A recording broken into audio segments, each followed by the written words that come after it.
incredibly fascinating that the timeline, when you go beyond the traditional timeline and you get back into where you and Robert Schoch have speculated the age of the Sphinx, now you're talking about a completely different environment of lush rainforest and many, many, many resources. Absolutely. We're talking about a completely different Sahara. And Schoch's evidence is of 1,000 years of heavy rainfall. That's what the Sphinx bears witness to, that it was already there when the rains of the Younger Dryas, and the Younger Dryas affected the Sahara with heavy rainfall.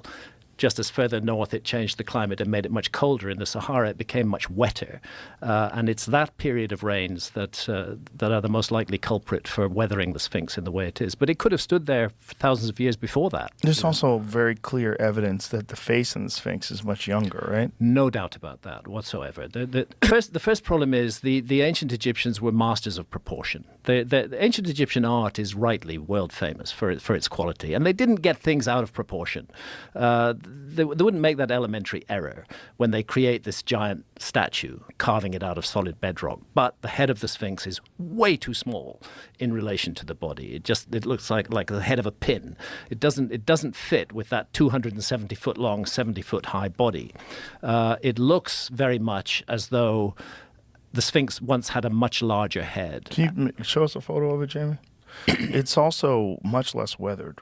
Right. And it's much less weathered. And this is, again, where Egyptology tries to attach the Sphinx to a particular period. Egyptology claims that's the face of Khafre, who was the successor to Khufu. It doesn't look like any known statues of Khafre that I can see, but is called the Nemes headdress. It's the classic headdress of an Egyptian pharaoh. Not, in my view, Khafre, but the headdress of an Egyptian pharaoh.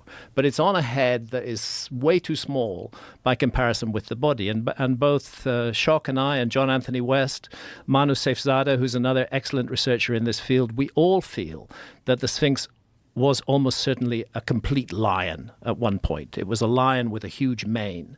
And that head sticking up above the plateau got very heavily eroded, and by the time the ancient Egyptians inherited it, they decided to improve it a little bit, to cut down that heavily eroded head and put the head of a pharaoh on it. Does it have the same sort of sophisticated proportions where they're perfect left and right as some of the other statues do, which is another incredible mystery, that when they look at the measurements of these immense statues, somehow or another they're completely symmetrical on both left and right side? Completely symmetrical.